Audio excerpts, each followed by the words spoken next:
Hello friends, welcome back. Hope you're doing well. Today I'm in Luminar Neo and I'm going to be talking about 3 things that you can do to enhance any photo, every photo, frankly. And this is a simple approach where you don't need tricks, you don't need complicated tips or hacks or anything like that. These are just simple and straightforward ways to make an image really pop off the screen.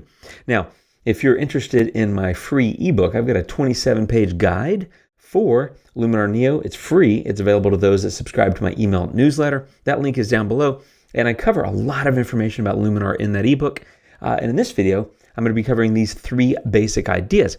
Now, the first idea is around light and adjusting that. And when I say light, I also mean contrast. Contrast being the difference between the dark and the bright. I also mean dodge and burn because that is adjusting the light. So all that kind of rolls together in this light, contrast, dodge and burn sort of thing. The second one is color. And for me, color, I like to play up kind of what I call tension. And that's the difference between the warm and the cool colors and trying to drive some additional tension in an edit to play the colors off of each other. And the third thing is about emphasizing your subject. And there's a couple of ways I do that. Let's go ahead and get started. Now I've got this landscape from Iceland. And what I'm going to do is just some basic stuff to get started. This is an unedited RAW file. I'm of the opinion that you should shoot RAW. More data, just richer files. It gives you a bit more flexibility in post. However, in this video, I don't really need a lot of flexibility in post because some key moves that I'm going to show you, you'll be able to make a huge impact on an image. Now, I am going to start with smart contrast, and I'm only going a little bit, like 25 here. As you can see, the photo is pretty flat, right? So before and after, contrast is a huge deal. This is the light that I'm talking about. And while I'm at it, I'm going to put on the highlights a bit. So, high 30s, maybe something about like that. And slightly lift the shadows. So all I'm doing is making those basic light adjustments here in Develop Raw in order to take a photo that's really flat but gorgeous, frankly. And it's already a little bit richer. Now we're going to do more. I like my colors, so there's going to be a little bit of color work. But I don't really do a lot of color work here. I am going to adjust the temperature slightly warmer. So it was 6409. I just made it 6450, just nudging it slightly warmer. I don't need to touch tint. And vibrance, I am going to go about a 10. Now, I will sometimes use vibrance here in Develop Raw. I almost never use saturation, and that is because there are better color tools that you can use that give you more control, but also because I'm here adjusting light and trying to get that right, when you make light or contrast adjustments, that impacts the look of the color. I'll show you that here in action in a minute. The other thing I want to do is drag sharpening to, let's call it 20 or so. And all I've done now so far, before and after, slightly richer photo, slightly richer in contrast, definitely looks better. Again, before and after. Now, if you've been here before, and I hope that you have, and if not, welcome.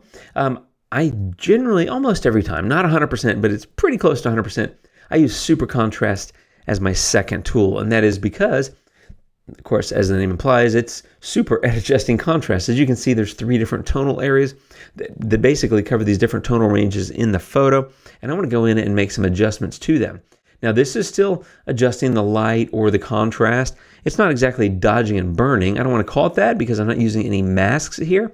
But it is effectively doing something similar. It's adjusting contrast or light levels in different tonal areas, which is kind of what you end up doing when you're dodging and burning anyway. So I tend to go in and just move the 3 contrast sliders and then come back and play a little bit with the balance sliders. Every time I use this, I like to mention in these videos that it's purely based on experimentation. There's not like a always do this or always do that with super contrast. For me, it is experiment, see what looks good for your particular image, and then go with it, right? So, and everybody has kind of different opinions of what they like. But if you look at this photo, and let me show you the before and after super contrast. So before, there it is, a little bit flatter light, also a little bit flatter color, as I said at the beginning of the video. So before and after. The water's looking good. Some of these colors over here on the rocks are looking good. It's all pretty much looking good. And that's 2 tools. I haven't really done any color work, but if you look at the before and after, that's Develop Raw and Super Contrast, I am off and running. My colors look pretty sweet, in fairness, I think. So again, before and after. Now, I'm still on light, and I'm going to use a tool for this one called Develop, of course. It's no longer Develop Raw because I've already used it once on a RAW file. Now it's effectively just called Develop. And what I'm going to do, this is a very simple dodge and burn move that I do all the time. I'm going to get a linear gradient mask, and all I'm going to do is slightly darken the sky. all I want to do is draw attention away from the sky, because the sky is brighter and bright stuff draws attention. And so this is plays into my third point. Remember, I talked about light or contrast or dodge and burn, which is what I'm doing. I also talked about color and color tension, but I also talked about emphasizing the subject. I'm kind of doing that here because what I'm doing is making the background darker and the sky darker, which means there's less emphasis on it. So I just want to darken that sky and kind of draw the eye away from that so that it's more focused on the center of the photo, which is, of course, the subject. Now, it's not hard to figure that out in this photo. It's not like, ooh, what is my subject? I mean, it's got a very long Icelandic name, and I cannot remember, nor could I pronounce, but it's commonly known, at least for a lot of the U.S. folks and a couple of people I spoke to in Iceland, commonly known as the Valley of Tears, but that's not the official name. But if you look at it, before and after, I just darken the sky in order to draw more attention on the center of the photo. So as you can see, I'm talking about light adjustments, I'm talking about color adjustments, I'm talking about emphasis on the subject type adjustments. And while I'm doing these in a specific order, they're also helping the other things. So far, the three moves I've made, develop raw, super contrast, and develop, were really just light adjustments, but they impacted color and they impacted that subject kind of emphasis. So just keep in mind that you're doing multiple things often, even though you're kind of focused on one thing, if that makes sense. Now, speaking of the things I like to do to a photo, color I talked about, I'm going to go into landscape, and I'm going to do a very simple, like a 25 or something on golden hour. Now, golden hour, if you don't use it, I love it. It's one of my favorite sliders in Luminar. Absolutely adore this slider. But what it does is it takes the tones that are already warm, and it gives them a bit more emphasis or pop. So if you look at the before and the after, it's bringing up a little bit of warmth there. It's popping some of those greens, and as I said at the beginning of the video, what I'm trying to do is create a little bit of that color tension or color contrast, that tension or struggle, if you will, between the blues and the warmer colors. The blue is very obvious, right? The center, that water, and it looks like that as you saw in my raw file. I'll show you again. It's flat because it's a raw file, but the water really does look that blue. But now that I've added a little bit of golden hour, it's starting to pop those warmer tones, which is playing into that color tension that I talked about. And that's all I'm doing for color tools. That's literally it. And I've already got a much better photo before and after. Now, there's only a couple more simple moves I'm going to do. And that's why I said this video is not about fancy tricks or hacks or shortcuts. It's just straightforward, simple editing focused on the key things, right? The light, the color, and of course, your subject. And what I want to do now is really kind of pop that center. And Accent AI is great at popping the photo.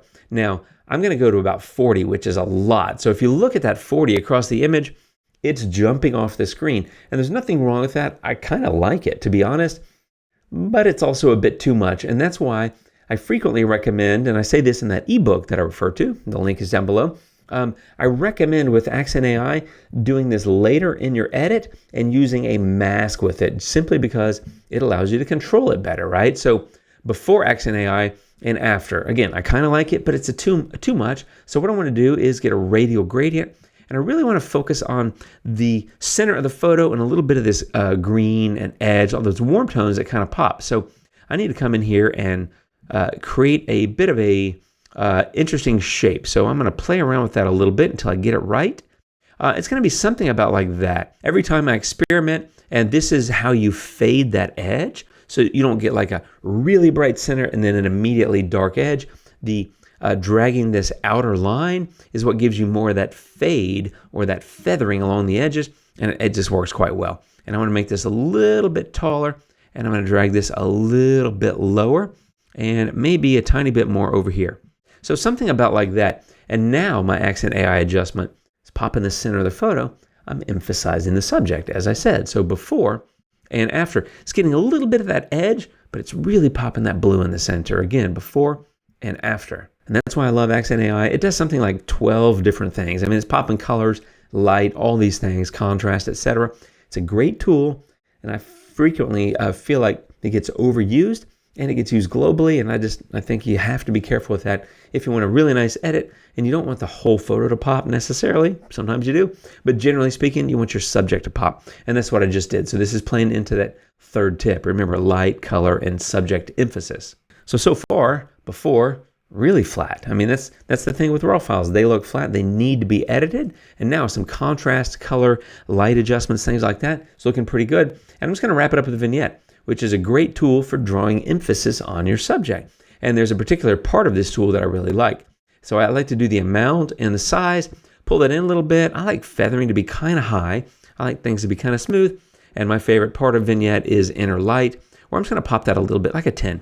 All it's doing is just saying, boom, a little bit brighter in the center. So the vignette obviously is darkening the edges. That inner light is popping the interior. So you're getting kind of two birds with one stone. Gives you a lot of control over the light, and frankly, it just looks nice. So before and after. See, I've also, by darkening the edges, this left side with these kind of darker, kind of black, somewhat blue rocks, they don't look great, I don't think. They're kind of boring. So before and after, the vignette helps kind of hide that a little bit.